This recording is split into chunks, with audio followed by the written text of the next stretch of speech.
काली बहू के घर चूड़ी खरीदने आई दुर्गा। चूड़ी ले लो चूड़ी, लाल पीली हरी नीली सतरंगी चूड़ी, चूड़ी ले लो चूड़ी। मनोज कड़ी गर्मी और चिलचिलाती धूप में चूड़ियां बेच रहा होता है।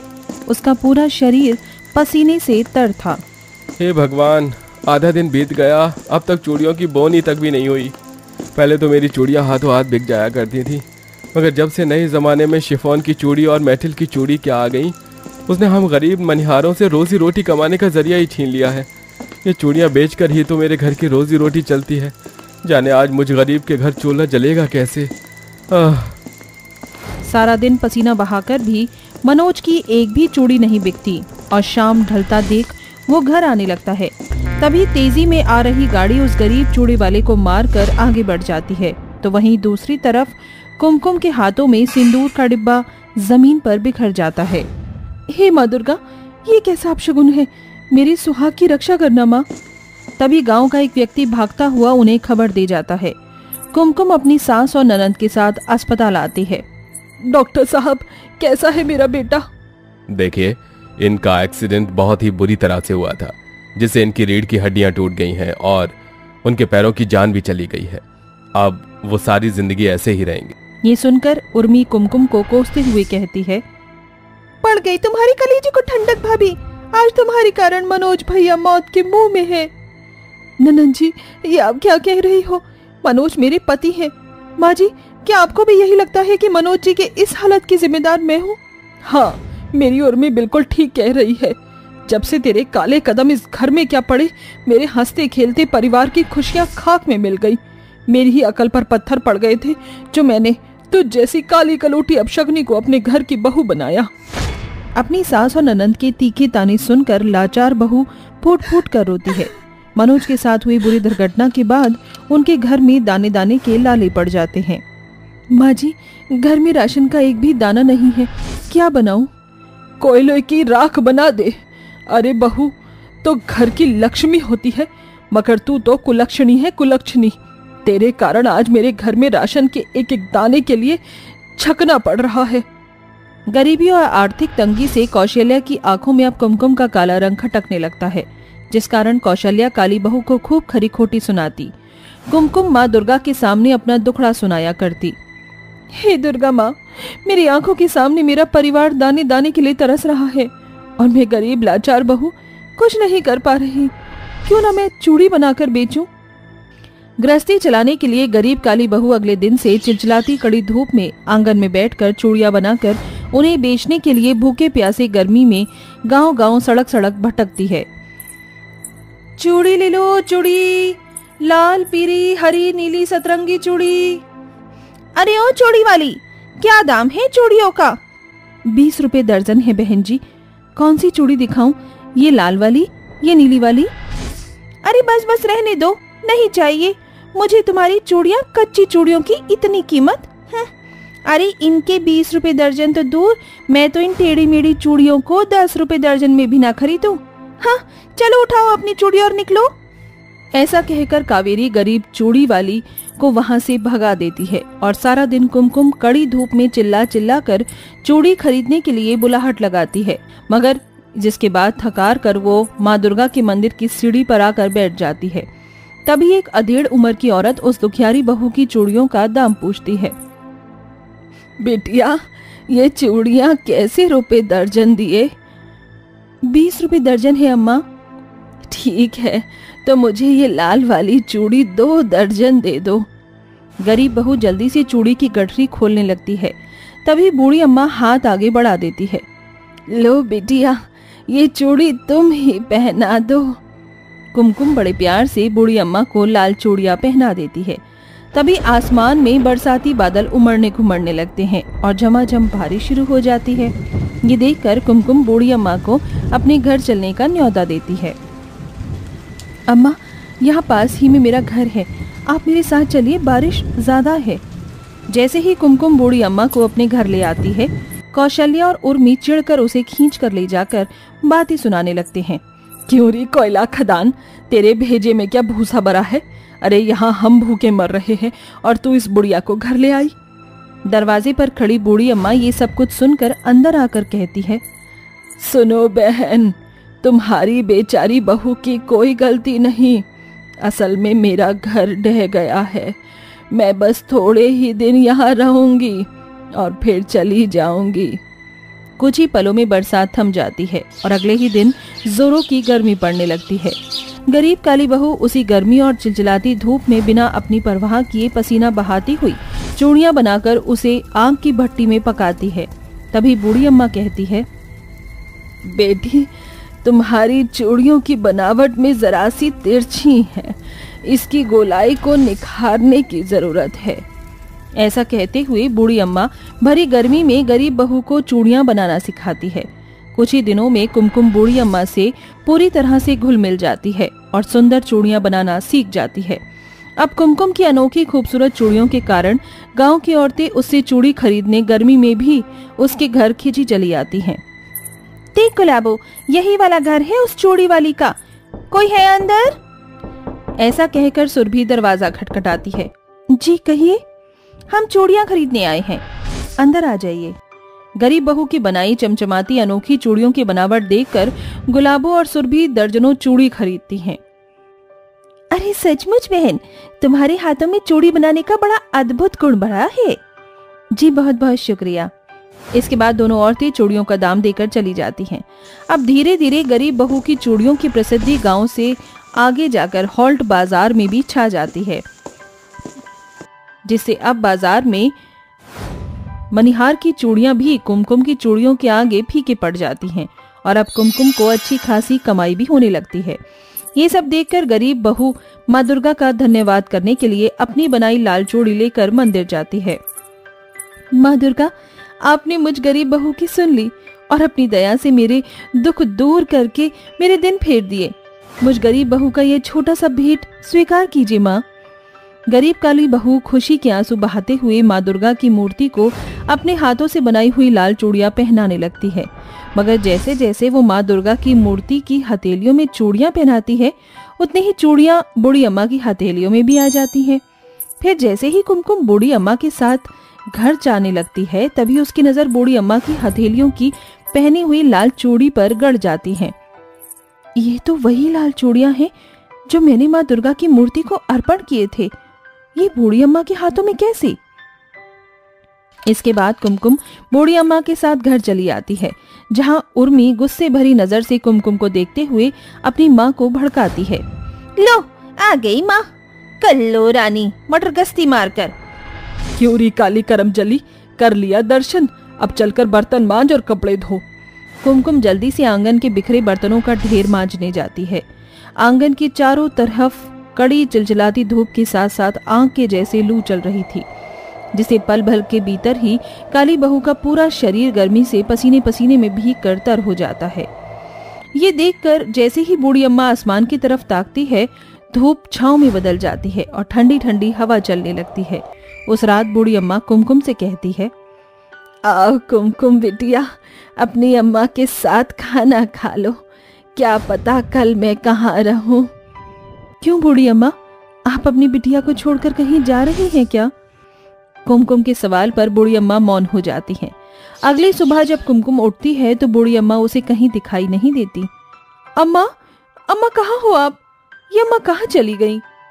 अचानक कुमकुम को घर के मंदिर में एक पीली चिट्ठी मिलती है, जिसमें लिखा हुआ था, बेटी, मैं वही हूँ जिसे तुम ढूंढती थी, तुम्हारी दुर्गा माँ।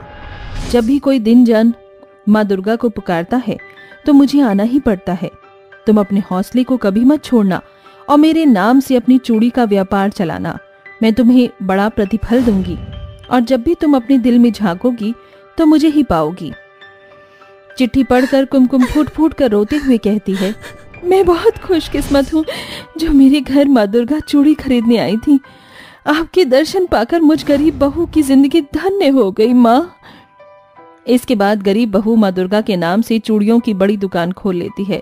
तो वहीं गरीब बहू की कड़ी मेहनत देखकर उसकी सास कौशल्या के मन का कड़वाहट दूर हो जाता है और वो अपनी जिंदगी में खुशी से रहने लगती है। साथ ही अपने जीवन के भले बदलाव और गुजरी हुई जिंदगी जो कि गरीब थी, उसको याद करके अपनी माँ दुर्गा को अपने अच्छे दिन का श्रेय देती है। माया नाम के स्टेशन पर साबरमती एक्सप्रेस आ चुकी थी। तभी ट्रेन के आते ही काफी मुसाफिर सामान बेचने वाले ट्रेन की ओर अग्रसर होते हैं। वहीं गर्भवती रेशमा हाथ में कटोरी लिए कच्चे आम बेच रही थी। अजी कच्चे आम ले लीजिए, कच्चे आम, मसालेदार कच्चे आम खाइए, सिर्फ 10 रुपए के कच्चे आम के चाट खाइए। अरे भाई साहब, आम ले लीजिए, 100 रुपए के कच्चे आम। अरे मैं ये सब नहीं खाता, चलो हटो मेरे आगे से। ट्रेन के आगे के दरवाजे की तरफ जाकर रेशमा कच्चे आम बेचती है। लीजिए लीजिए कच्चे आम लीजिए, सिर्फ 10 रुपए, 10 रुपए, चटाकेदार मसालेदार, इस गर्मी में खाइए कच्चे आम। लाओ मुझे दे दो, मेरे मुंह में पानी आ गया है कच्चे आम देखकर। लीजिए बहन जी। तभी उसे देखकर 2-4 लोग कच्चे आम रेशमा से खरीद लेते हैं कि तभी लोगों की भीड़ ट्रेन में चढ़ने के लिए और उमड़ती है। रेशमा को धक्का लग जाता है, लेकिन कृति उसे बचा लेती है। अरे आप ऐसी अवस्था में काम क्यों कर रही हैं? अच्छा हुआ मैंने बचा लिया, वरना आपको चोट लग सकती थी। कम से कम 7 महीने की गर्भवती तो होंगी तुम। ऐसी हालत में तुम्हें ऐसी भीड़ वाली जगह पर तो बिल्कुल नहीं आना चाहिए। क्या करूं बहन, मेरी परिस्थितियां ऐसी है कि मुझे मजबूरी में गर्भवती के समय में कच्चे आम बेचने रेलवे स्टेशन पर आना पड़ रहा है। सबसे ज्यादा भीड़ यही होती है। अपने बच्चे का पेट पालना है, उसके भविष्य के लिए पैसे भी तो जोड़ने हैं। तुम्हारा पति कहाँ गया? वो अब रेशमा उसे कुछ बोलती उससे पहले ही कीर्ति का पति आकर उसे ले जाता है। तभी रेशमा फिर से कच्चे आम स्टेशन पर बेचने लगती है। जहां ट्रेन से पूजा नाम की एक अमीर लड़की चश्मा लगाए उतरती है तो सामने उसे रेशमा कच्चे आम बेचते हुए दिखती है, जिसे देखकर वो बेहद हैरान हो जाती है। रेशमा, तुम ये सब कब, क्यों, कैसे? पूजा तू वो पूजा को देखकर रेशमा मुंह फेर कर कहीं और कच्चे आम बेचने लगती है। पूजा को उसका बर्ताव समझ नहीं आता और वो अपना बैग लेकर उसके पीछे पीछे जाने लगती है। आम ले लो, कच्चे कच्चे आम ले लो, 10 रुपए के आम ले लो। रेशमा, रेशमा रुको, तू मुझे देखकर ऐसे भाग क्यों रही है? पूजा ने मुझे देख लिया है। ऐसी हालत में अब वो क्या समझेगी? मैं उसे क्या जवाब दूंगी? उसे कुछ बोलना नहीं चाहती। मुझे यहाँ से जाना ही होगा। रेशमा ऐसी हालत में जल्दी जल्दी चलने लगती है। तभी वो एक बेंच से टकरा जाती है और तभी पूजा उसे संभाल कर कहती है, रेशमा तू ठीक तो है ना? पागल है ये क्या? तू ऐसी हालत में मुझे देखकर भाग क्यों रही है? और ये तूने अपनी क्या हालत बना ली है? मुझे बता, क्या बताऊं कि मेरे साथ क्या क्या हुआ? आखिर उन दोनों का आपस में क्या रिश्ता था? आखिर क्यों रेशमा रेलवे स्टेशन पर पूजा को देखकर ऐसी हालत में भी भाग रही थी? ये जानने के लिए कहानी में कुछ समय पीछे चलते हैं। दरअसल बचपन से ही दोनों बहुत अच्छी पक्की सहेली थी। दोनों ही अमीर घर से थी। कॉलेज में उनकी दोस्ती के चर्चे थे। ऐसे ही एक दिन रेशमा पूजा के घर जाकर कहती है, ओए पूजा, कहाँ है तू? चल, हमारे सारे फ्रेंड्स क्लास में इंतजार कर रहे हैं, हम ही लेट है, जल्दी तैयार होना।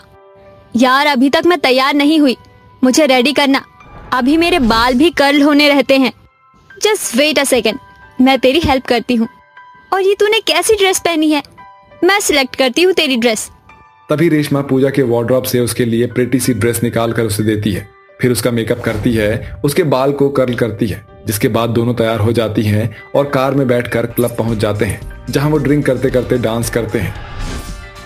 उफ, मेरे दिल में थोड़ी खाली सी जगह थी, हमको ना खबर कब कैसे आया वो, ओ,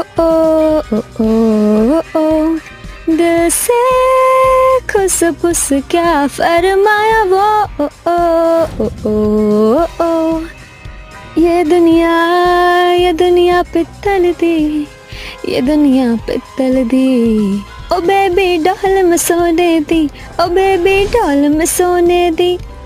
रेशमा, मजा आ रहा है ना? हाँ, बहुत मजा आ रहा है। ओए, मेरे ग्लास का जूस खत्म हो गया है, चल और लेने चलते हैं। ओके चल, मुझे भी पीना है। तभी दोनों सहेलियां ड्रिंक सेक्शन के पास जाकर और पीने लगती है और दोनों हमेशा साथ में रहा करती थी। वापस आते समय रेशमा की कार पर एक छोटा सा बच्चा खटखट करके कहता है, दीदी मुझे बहुत जोर से भूख लग रही है, मैंने 2 दिन से कुछ नहीं खाया, थोड़े से पैसे दे दो ना। बेचारा बच्चा, रुको, मैं तुम्हें अभी पैसे देती हूँ। और ये लो, ये फ्रूट्स वगैरह खा लेना, ये चिप्स का पैकेट है। शुक्रिया दीदी, आप बहुत अच्छी हो। तू पागल है? क्यों तूने उस बच्चे को पैसे दिए? पागल, वो भूखा था, हम अमीर हैं, अगर थोड़े से पैसे दे भी देंगे तो क्या हो जाएगा? कम से कम उस बेचारे का पेट तो भर जाएगा। बड़ा सॉफ्ट हार्ट है तेरा। तू कितनी आसानी से सबकी मदद कर देती है। इसके बाद दोनों सहेलियां अपने अपने घर चली जाती हैं। अगले दिन पूजा रेशमा से कहती है, रेशमा, मैं तुझे गुड न्यूज देना चाहती हूँ। पता है, मैंने जिस जॉब के लिए अप्लाई किया था वो जॉब मुझे मिल गई है। अब मैं लंदन जाऊंगी, मेरा ड्रीम पूरा होगा। ये तो बहुत अच्छी बात है। मैं तेरे लिए बहुत खुश हूँ। वैसे कब जाना है? बस कल ही निकलना है। मैं तुझसे दूर नहीं होना चाहती हूँ, पर क्या करूँ यार, जाना पड़ेगा। कोई बात नहीं, तेरा सपना पूरा हो जाएगा और मुझे क्या चाहिए। अच्छा, अपना ख्याल रखियो। तुझे कभी मेरी जरूरत हो तो मुझे पुकार लेना, वीडियो कॉल करना। अब मैं चलती हूँ। ऐसा कहकर पूजा अपने घर चली जाती है और अगले दिन की फ्लाइट से लंदन निकल जाती है, जहां वो अपनी ड्रीम जॉब करती है। वहीं दूसरी ओर रेशमा के माता पिता उसकी शादी प्रवीण नाम के एक अच्छे से बिजनेसमैन से करा देते हैं, जहां वो बहुत खुश रहती है। लेकिन कुछ समय में उसके पति का बिजनेस लॉस में चला जाता है और वो घाटे में आकर दिन प्रतिदिन शराब पीने लगता है और लड़ाई करने लगता है। वहीं इस बीच रेशमा 3 महीने की प्रेग्नेंट थी। अजय, आप इतना क्यों पीते हैं? पीना बंद कीजिए, इससे आपकी सेहत पर असर होगा। कुछ नहीं तो अपने बच्चे और मेरे बारे में ही सोच लीजिए। कुछ समय में वो आ जाएगा। क्या करूं रेशमा, मैं ऐसा करना नहीं चाहता हूँ, लेकिन बिजनेस ऐसा डूबा है कि तन्हाई में शराब पी लेता हूँ। कोई नौकरी भी नहीं है, लेकिन मैं कल से दूसरी कंपनी में ट्राई करूंगा। मुझे आप पर पूरा भरोसा है। हम बहुत अच्छे तरीके से अपने बच्चे को वेलकम करेंगे। आइए, खाना खा लीजिए। इसके बाद दोनों पति पत्नी खाना खाते हैं। अगले दिन प्रवीण नई नौकरी की तलाश में जाता है कि तभी उसका ट्रक से एक्सीडेंट हो जाता है और उसका पैर फ्रैक्चर हो जाता है, जिस वजह से अब वो कहीं पर भी जाने लायक नहीं होता। अपने पति की ऐसी हालत देखकर रेशमा बहुत रोती है। घर में पैसे ना होने के कारण कच्चे आम बेचने लगती है। यहाँ आसपास की मंडी में कोई भी कच्चे आम इतनी आसानी से नहीं खरीद रहा। मुझे किसी भीड़ वाली जगह पर जाना होगा। क्यों ना मैं रेलवे स्टेशन पर जाकर चटपटे कच्चे आम बेचूं, वही सही रहेगा। ये कहने के बाद रेशमा गर्भवती हालत में ही रेलवे स्टेशन पर जाकर कच्चे आम बेचने लगती है। अपने बच्चे और पति के लिए मैं इतनी मजबूर हो गई कि मैं कच्चे आम बेचने लग गई यहाँ पर। फिर मैंने तुझे देखा तो नजरअंदाज करने लगी। आखिर मैं तुझसे कैसे नजर मिलाती। इतना सब हो गया और तूने मुझे कुछ बताना जरूरी नहीं समझा। मैंने कहा था तुझे, मेरी कभी भी हेल्प चाहिए हो तो बता देना। छोड़, अब जो होना था हो गया। तू अपनी ड्रीम जॉब करने लग गई थी। जो करना चाहती थी हो गया ना वो? हाँ, पहले मैं इंटर्नशिप कर रही थी और अब अपनी ड्रीम कंपनी में मैं एमडी बन गई हूँ। लेकिन रेशमा, मैं तुझे ऐसी हालत में नहीं देख सकती, इसलिए मैं तेरी और जीजू की मदद करना चाहती हूँ। फिर तो कुछ महीनों में मेरे भांजे को भी जन्म देने वाली है। कैसे उसका ख्याल रखेगी? मैं तुझे ऐसे भाग दौड़ नहीं करने दूंगी। पर पूजा, मैं तुझसे पैसे नहीं ले सकती। चुप कर तू। जब तेरे बिजनेस में पैसे आ जाए तो वापस कर देना। और वैसे भी मैं तेरी सहेली हूँ, हमारे बीच पैसों की दीवार नहीं आ सकती। चल अपने घर लेकर, जीजू से भी मिलना है। इसके बाद रेशमा पूजा को अपने घर ले जाती है, जहां उसका पति बेड पर होता है। वो प्रवीण से बात करती है। वो कुछ महीनों तक वहीं रहकर रेशमा का ख्याल रखती है। फिर उसकी बेटी होती है। पूजा पैसों से उसकी मदद करती है। धीरे धीरे प्रवीण चलने लगता है और वो छोटी सी फैक्ट्री खोलता है, जहां से धीरे धीरे पैसे आने लगते हैं और उनकी सिचुएशन अच्छी हो जाती है। इस तरह दोनों सहेली की दोस्ती बरकरार रहती है।